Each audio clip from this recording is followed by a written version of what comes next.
Well, welcome to Shifting Behaviors, Transportation Scenarios for a Post-Pandemic World. My name is Céline, and I'm an associated partner with Kearney, a global management consulting firm where my practice includes ESG and mobility. For this panel on shifting behaviors in a post-pandemic world, we want to engage with all the members of the audience and invite you to answer 4 poll questions.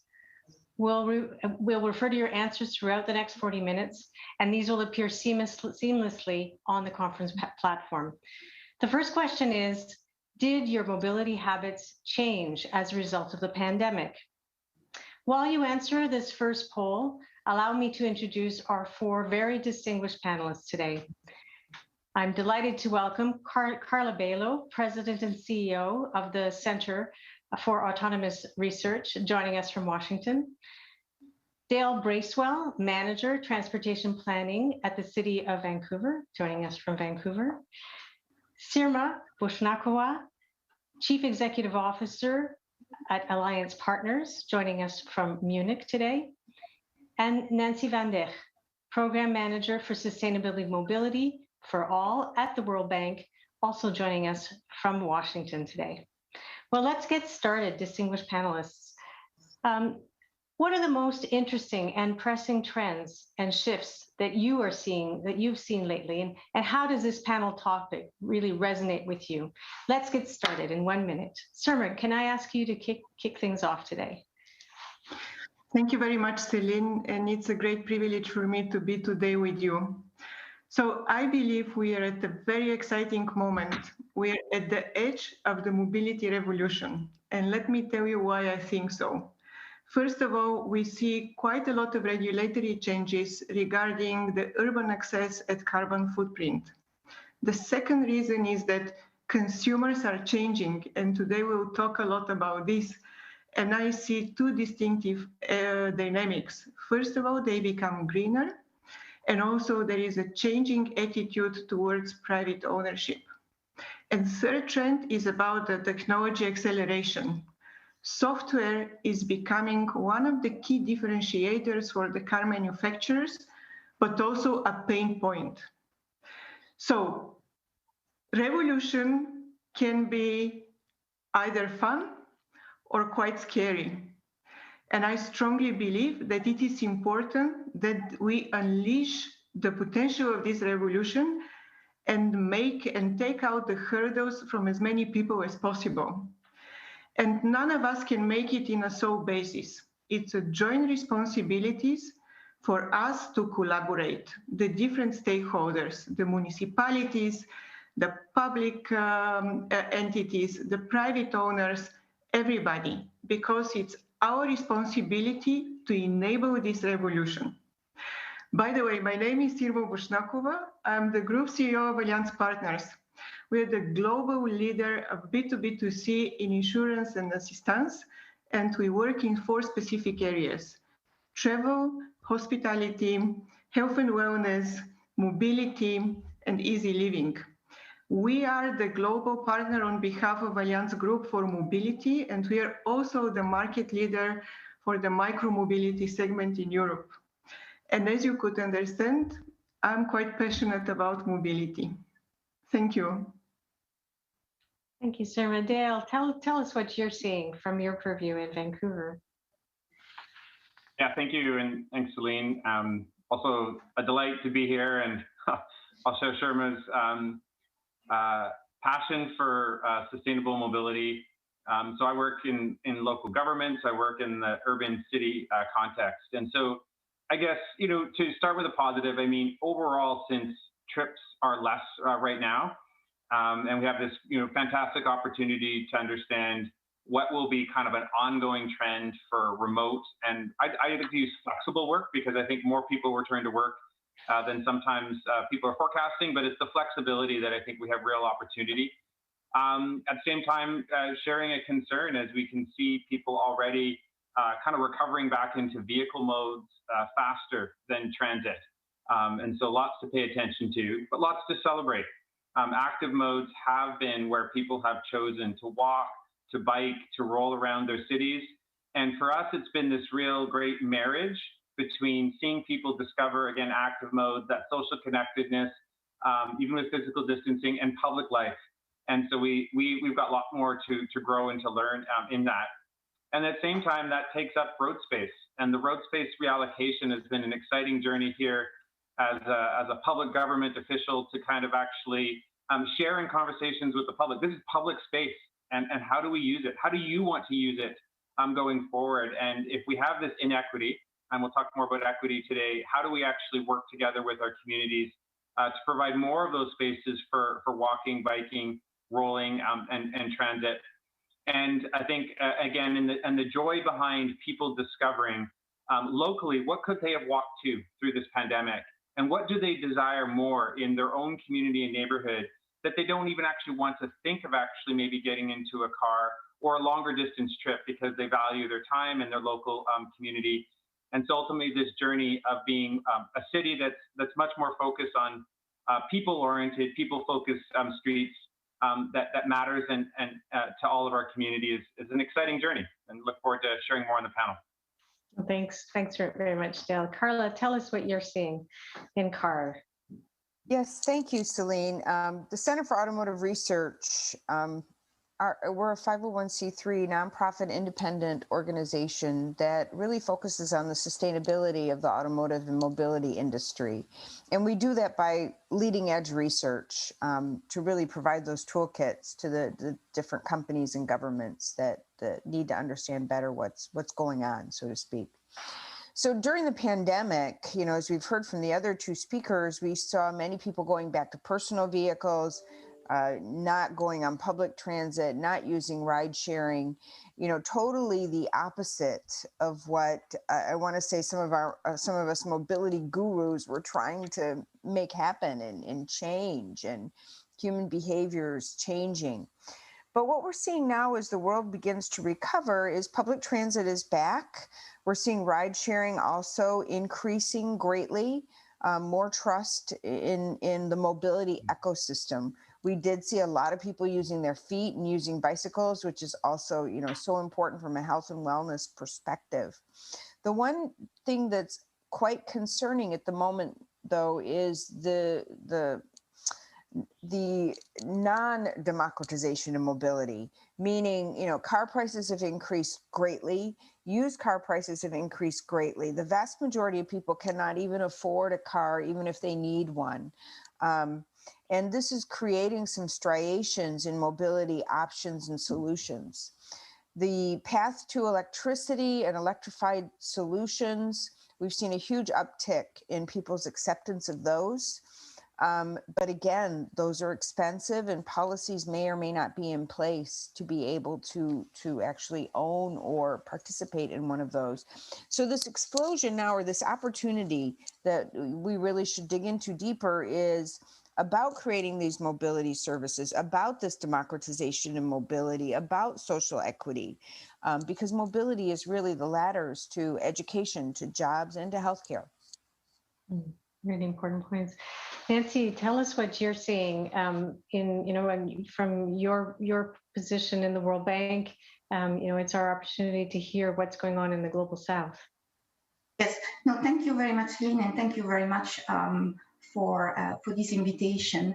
I think the response to the COVID crisis has been very different in countries in the global north and in the global south. We heard Dale talking about the increase in terms of car use as opposed to public transportation.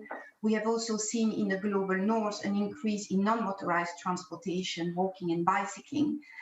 But in the global south, the response has been very different. In terms of increase in non-motorized transportation, this has been very limited.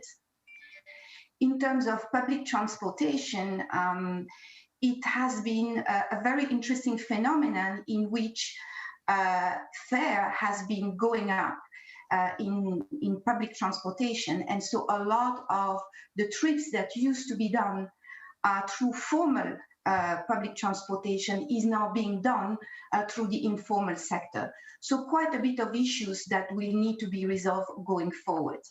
So from my perspective, several things came out of this crisis. First, the awareness that as a global community, we are able to adapt and have a global response and global coordination will be key forward to actually address some of the biggest challenges like climate change going forward. Technology has also become very handy and we have seen an increase in terms of adoption of new technologies in the global south to actually respond to the COVID crisis. So positive trends, but also a few worrisome aspects that we will need to attend in the year to come. Well, thank you all. We have our first poll result to share with you, and it's an overwhelming majority of people have expressed the fact that yes, their mobility habits changed as a result of the pandemic. 87.5%. So if we had any doubt at all, it's an enormous majority of people who have had change happen. And so we're just going to tee up the next question, the next poll question for our audience to respond to, which is, since the pandemic, I've been more likely to use public transit more often, use my own car or a car more often, use a bicycle or scooter more often, or walked more often.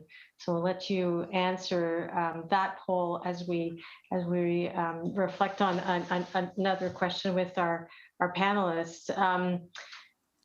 The question is, is the COVID crisis accelerating or slowing down some of the progress made lately, notably with regards to decarbonization? Some of you have touched on this in the beginning of our time together. I wanted to ask you, Dale, to touch on this just to start this part of our conversation. It's a matter which obviously you're paying very close attention to. Yeah, thank you. And I guess. If you're on my team, I'm always someone who likes to champion, you need to love the data, and so you need to actually know what's going on. So I guess I'm going to share some highs and some lows, I think, of what actually is happening. So again, with vehicle trips, still from an overall impact on cities, at least in Vancouver, they're down, and vehicles are 40% of our carbon pollution. So in that sense, we have a bit of a positive trend right now, but we know that as we come out of COVID, and we want the economy and the businesses and the goods movement to happen, that needs to be a concern for us. And the way we measure that is we measure our sustainable mode split every year. And so we hit over 50% daily sustainable mode split, walk, bike, transit about 5 years ago. And last year we were at 54%, sorry, 2019, we were at 54%. So we measured it again in the fall, and we're at 44%. So we know that we actually have to climb back up to the sustainable mode split that our community was already welcoming, and then of course keep an ongoing trend. So we need to be bold, we need to be brave, because climate change is real, and a climate emergency response is necessary, and that didn't change with the pandemic. So through the pandemic, we managed somehow, through engagement online, to bring a climate emergency action plan to council. And it has basically advanced our sustainable mode split target from 2040. That was going to be 2/3 walk, bike, transit. And because of a climate emergency, we brought it up a decade. So we're moving now to a 2030 target of 2/3 walk, bike, transit in the city of Vancouver. And so that has some game changers and some action items that all complement each other in this journey, and probably in some other questions I may be able to touch some in some of the other answers. But that's kind of where we're headed from a large view of pandemic coming out of that into a climate emergency response as our main effort for decarbonization. And Carla, what about you? What are you seeing in terms of the advances and also the areas where we're going to have to work even harder? Well, there's been a huge shift in thinking about electrification and especially in the transportation segment, which is one of the biggest enablers between, if it's hybrid, if it's full battery electric, if it's fuel cell. The number of automakers that have talked about different models that it will be fully electrified by 2030, having a full electrified portfolio by 2030. All of these announcements have come out in the last couple of years. And then from a human perspective, the pandemic has truly shown a couple of things. One is you don't drive as much as you think you do. And you probably won't be driving as much in the future either, because about 75% of the people at this point in time are saying they're going to work in a hybrid fashion with some days from home. which means the VMT, vehicle miles traveled, should continue to be slightly down. Now, on the other hand, we're seeing commercial vehicles, the VMT is increased because of delivery services. So the emphasis of electrification by type of vehicle and usage is really important. So if we think about commercial vehicles and delivery vehicles, it's really, really important that we begin to see more vans and trucks out on the roadway in some form of electrification. That's going to help greatly. Electrified vehicles have increased in sales by 133% in the US. That is significant. It's been stagnant for years. Again, people realizing they don't need the range they thought they did. And, you know, I think everyone benefited from cleaner air and cleaner spaces during the pandemic and walking. So the perception is there. Now, how to capitalize on that, I think, is really, really important, and how to make sure we have the right infrastructure, the right incentives, and that has to go through the entire transportation system, not just cars. Well, okay, so that's an interesting and I think really thoughtful place for us to move to, looking at how things have changed in the global South. Nancy, you touched on a number of those things in the start of our conversation. Can you tell us some more? Yes, no, absolutely. So I think that it's fair to say that in spite of the dramatic reduction in economic activity throughout the world that we have seen during the COVID, global carbon emission has not been reduced that much. I mean, we're talking about 7% or something like that. And so to me, that's a quite telling factor that the type of change that we are really looking for, to have a systemic change of the transportation sector, of the economies, that is compatible with the Paris Climate Agreement and the Sustainable Development Goal has not yet happened. And so for transport, the type of change that we're really looking for are the changes that would radically change the source of energy that is needed to fuel transportation. And we have seen very low oil and gas prices. We have seen a reduction in investments in renewable. And these are not trends that ideally we would have seen to actually trigger the type of changes we want for the economies of the future. Yeah, so that, as you, I'm sure all of you know, the International Energy Agency's net zero scenario, which was published a couple of weeks ago, I mean, it points to some very, very clear milestones, right, including an end of electric vehicle sales by 2040, which is for the whole world, not just for advanced economies. And so there's a lot to be done, as well as an increase by a factor of 4 of the electrification of our overall energy system. Sirma, what have you seen in terms of the sort of the positives and negatives? So you spoke about some real opportunities in the beginning of our conversation. What are you seeing? Yes, I also see quite an acceleration in this trend of making the planet better for us and for the future generations. And let me start with a personal example, because I think it's a quite of an example of many of us. So in the pre-COVID times, I had to travel zillions of miles to visit the entities all around the globe, because I'm a CEO of a global company that has operations all around the globe. Now in the COVID times, or like in the almost post-COVID times, I hope, in the past couple of weeks, I had my virtual meetings with my colleagues. And today I was in Spain and Portugal virtually. Last week I was in Brazil, in Russia and Poland. So the world is changing, and we all understand that we can also do our job flying less, traveling less, but using the new sense of technology. So I think this is a great sign of the acceleration of making the planet greener. The other example that we observe, and as I mentioned already, we definitely see a move in the behavior of the consumers, and one of them is that we're becoming greener. So just to give you an example, we see a 60% growth in the year-to-year shift of using e-mopeds, e-bicycles, e-scooters, and this is really great. The other area that I see quite a lot of improvement, and our partners in the micromobility segment use this time also to increase the supply and to increase the whole infrastructure, and together with the cities and the different manufacturers, there was also an increase of the charging stations, which is really important in these situations. And definitely the car manufacturers accelerated the electric vehicles production.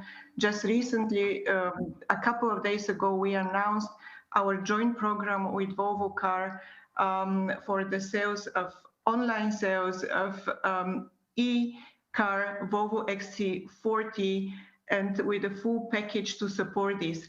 So many things happening. The municipalities also organizing the whole infrastructure, more lanes, and etc. So I see the changes more from the positive side and making sure that we benefit and take the lessons from the challenges and move them into strengths and opportunities. Well, some very positive stories, and in the results of our second poll, nearly more than two times more people increased walked more in their community during the pandemic than used their own car more. So the numbers were increased public transit. Almost nobody used their car more, 27%, used a bicycle or scooter more often, 18%, but walked more in their community, a whopping 54%. So a massive change, again, in terms of people's mobility habits and the scenarios. I'm going to introduce our third poll question very quickly. Since the pandemic, my access to mobility solutions has increased, decreased, or remain the same. In that vein, let's hear from our panelists about the needs of citizens, and how have they changed, or how have they remained the same? Our poll says that they've changed significantly. I'm gonna ask you, Carla, to lead off with this important question of access. Yes, thank you, Céline. I frankly wasn't surprised at all by the poll. If you, in my neighborhood alone, the number of people that have been out walking, and people in the U.S. don't do that very much. So it's been significant, seeing the people out walking, exercising, and I hope that doesn't change. The other thing that we saw were cities really changing the urban landscape, really designing roadways and designing zones for pedestrians so that people could get out and about, because out of doors was safe and we needed to keep businesses thriving. And I think the worst thing that can happen coming out of this pandemic is that we take it all away and we go back to having to get around by vehicles and with parking garages. We need to make sure that this urban infrastructure is integrated into every thought that we do, because people are people.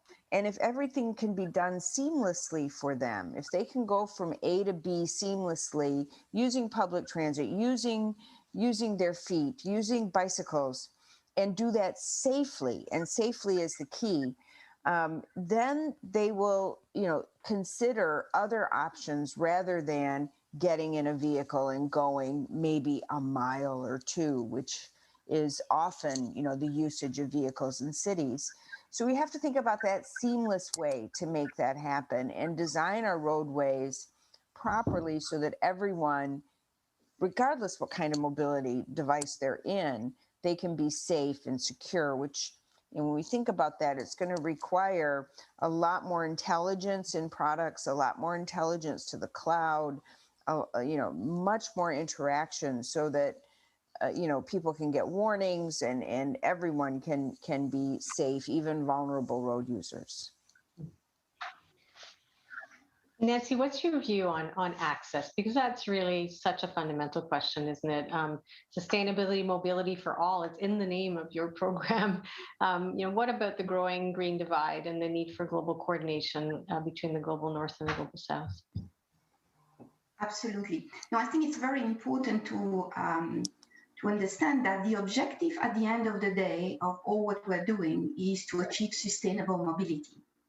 And while there is a lot of discussion on reducing carbon emission, this is one dimension, very important, but we need also to make sure that transportation deliver on access, and actually universal access. That's the second important dimension, efficiency and safety. That's what we want to deliver for transport. Now, if you look at the carbon emissions discussion, we see a growing green divide between countries in the global north and countries in the global south in terms of responsibility and response and solutions that are being proposed. In terms of responsibility, it is very clear that most of the emissions are coming from the largest economies that are mostly high-income countries. The G20 contribute to 80% of the global output. They also contribute to 80% of carbon emissions. And over the last 20 years, we have seen the share of carbon emission produced by low-income countries actually going down. So that's one dimension. Now, in terms of solutions that are being proposed, we see, especially over the past year, a growing narrative emerging on the right way towards decarbonizing. That narrative is largely led by countries in the global north that are seeing, frankly, electrification as the way out towards decarbonization. And that's a very simple solution. Unfortunately, in the global south, those solutions are either not accessible because they are much more expensive, or frankly, not adapted. In some countries in the global south, people have not even access to basic electricity for cooking and heating. So in that context, I think it's very important to think about the way to decarbonizing the global economy in an equitable way. That's a huge challenge and a really important call to action. Sirma, how's the private sector enabling accessibility?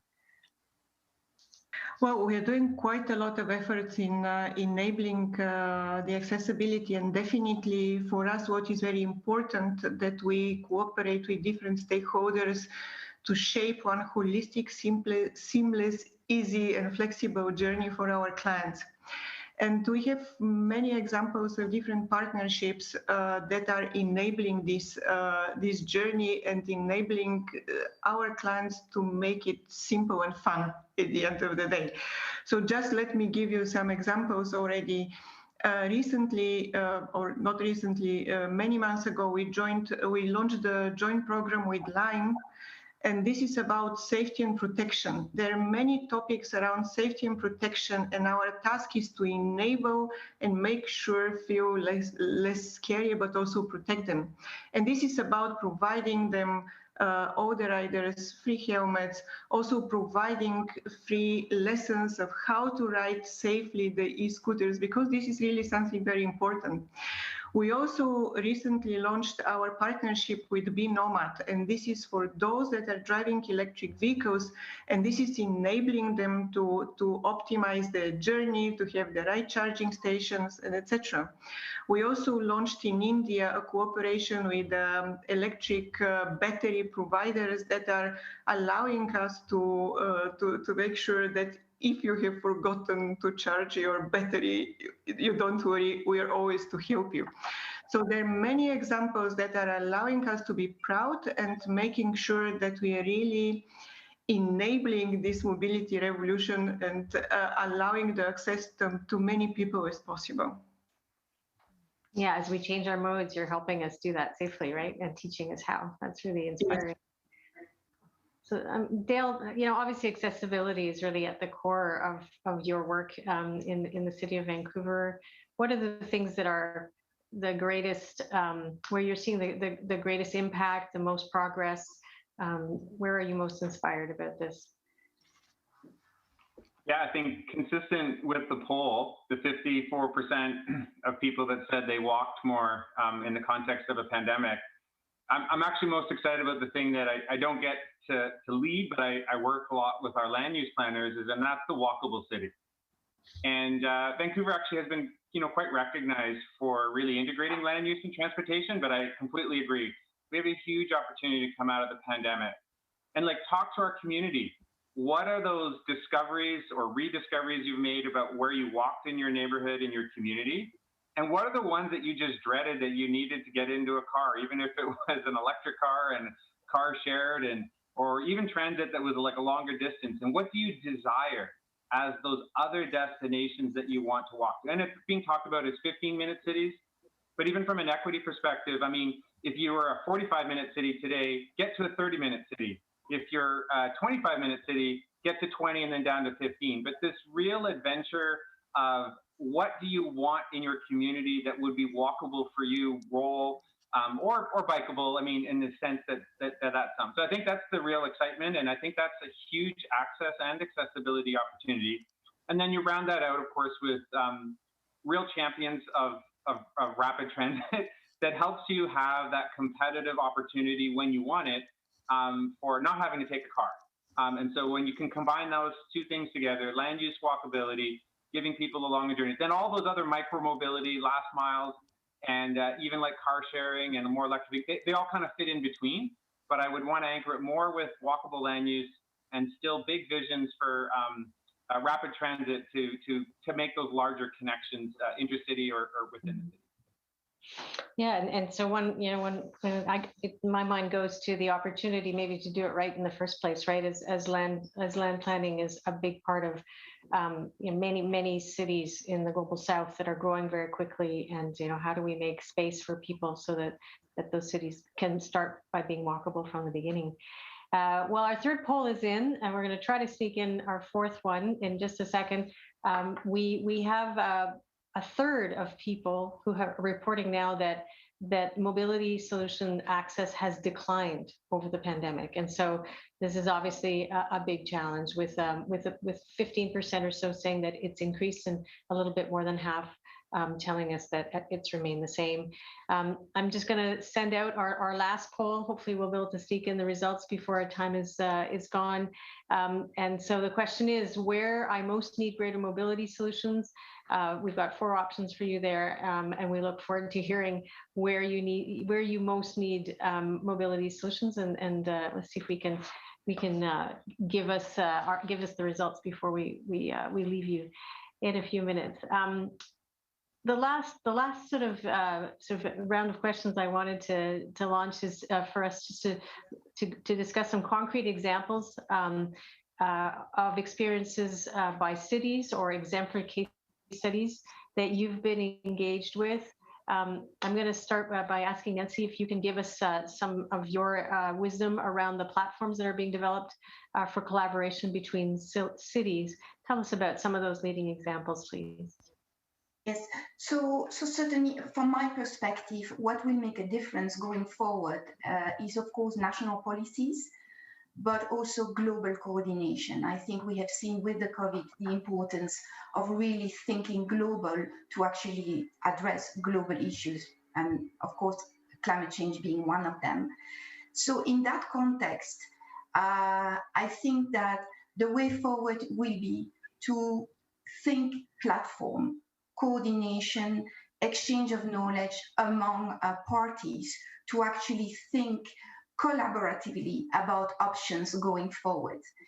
And Wisdom for All, with Sustainable Mobility for All, this is what we did in 2017. We established this platform under the helm of the World Bank, bringing together the most influential international organizations and a few private companies like Michelin to really think about the future and develop the tools that are needed for city mayors, for country decision makers to guide the way forward to achieve sustainable mobility.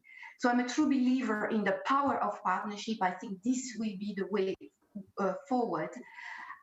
It's time to bring this knowledge together, to bring all the expertise together through platforms like Wisdom4All to actually make a difference and really deliver the type of systemic changes that we need in transport. I'm going to just bring forward the results of our final poll because our time is coming to an end. And I wonder if, Carla, you might comment on the fact that a third of those who of the responses suggest that we need mobility solutions in rural settings, and that's something I'm sure that you've thought about. Well, for sure. I mean, just because you're rural, you're urban, you're a dense city doesn't mean that you don't have mobility problems. And especially in the rural areas, we see, people with lack to workforce and also lack of healthcare options. So the first thing you really need to do, and be this in any kind of a community, is you have to talk to the citizens. What are they missing? What are their pain points? What can help them? And, strangely enough, sometimes it's not even the mobility itself, it's they don't have Wi-Fi. So we have to provide access first to some of these very basic things before we can start talking about some of the more complex things. And then we have to start looking at, it's not just the city transit, it's not just the Ubers and Lyfts and the mobility providers, but it's truly a public-private partnership that has to be embraced. And those cities that are starting to do that are the ones that are making progress.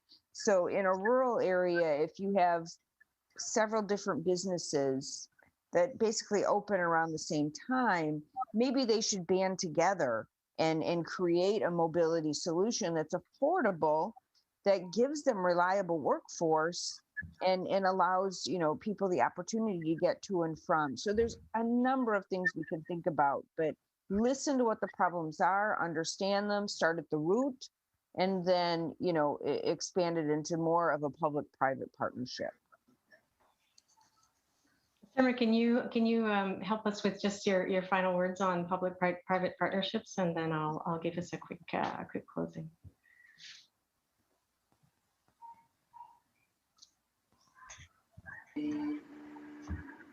Sirma, would you like to?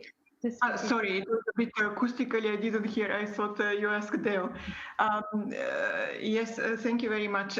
I know that there are many programs of the municipalities, and we are not yet there, but we are very much open to do this. On the other hand, as I mentioned, I gave several examples, we feel very much responsible to collaborate with as many stakeholders as possible to make the mobility revolution not scary, but fun.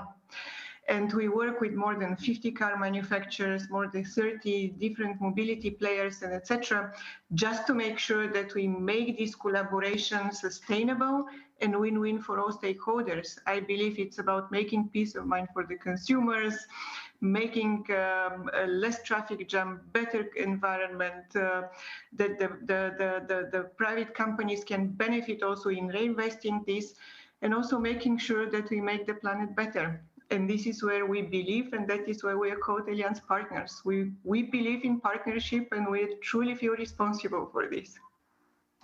Well, that's a great way to end our panel on this note of partnership. Thank you so much, Sirma, Dale, Nancy, and Carla. It's been a great pleasure to be with you all. I think we've got some great strategies to address the challenges ahead of us with these new scenarios of mobility in a post-pandemic world. It's a pleasure to have been with you all. My name is Céline. I look forward to the next opportunity. Bye-bye.